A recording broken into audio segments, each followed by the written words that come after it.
Sadhguru Nath Maharaj Ki Jai, and welcome to Jagadambe Reads the Holy Books of India, Mahabharata 173. As you may remember, Balarama asked Krishna how come he wasn't doing anything about the Pandava situation. How could this happen with all the elders in the Kuru house being present? How could Bhishma and Drona allow this? It is an eternal stain on the family of Dhritarashtra. To banish these brothers to the forest is something terrible.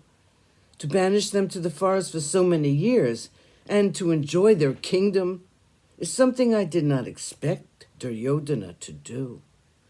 Krishna, I think it is but right that we should march on them and teach them a lesson.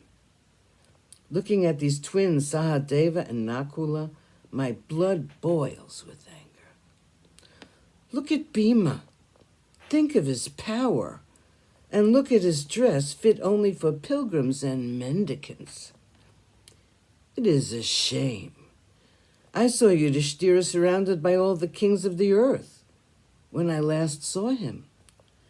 He is now surrounded by sannyasis. I'm very unhappy to see the plight of the Pandavas. How is it that the earth does not split into two when so much injustice is present on her face? Krishna, Satyaki, come, let us go and fight with the Kauravas and restore their kingdom to the Pandavas. Satyaki said, my lord, the time is not ripe yet. Yudhishthira himself is very particular that the 13 years should pass before the war begins. We all know Duryodhana too well to imagine that he will return their kingdom to the Pandavas. There is to be a war. It's going to be a terrible war. We will all fight. Who can withstand the combination of the Vrishnis and the Pandavas? Let us wait till Yudhishthira gives us permission. Krishna said, brother, Satyaki is right. Yudhishthira is advising patience, not because he's not powerful enough to fight, but because he wants to keep his word. Truth to him is greater than all the wealth in the world. Let us respect his wishes. The time is not distant when we will all enjoy the war to our heart's content. Yudhishthira was very happy to see that there were some who understood his feelings and sentiments.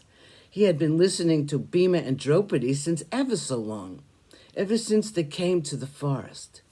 He had been so hurt by them, and so often, that this sympathetic speech from Satyaki, supported by that of Krishna, brought tears to his eyes.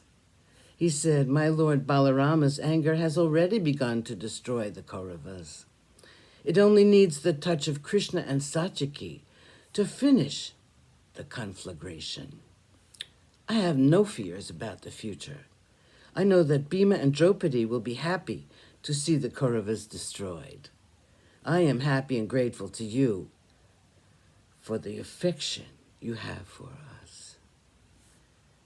After their visit to Prabhasa, the Pandavas continued on their journey. They proceeded northwards and reached the banks of the river Saraswati. It was a place sacred to the king Shibi, because it was here that the incident of the hawk and the dove took place. They saw the river Ganga now. They reached the mountain Menaka. This was one of the very sacred mountains. Their next stop was Kailasa. They saw Bindu Saras, the source of the river Ganga.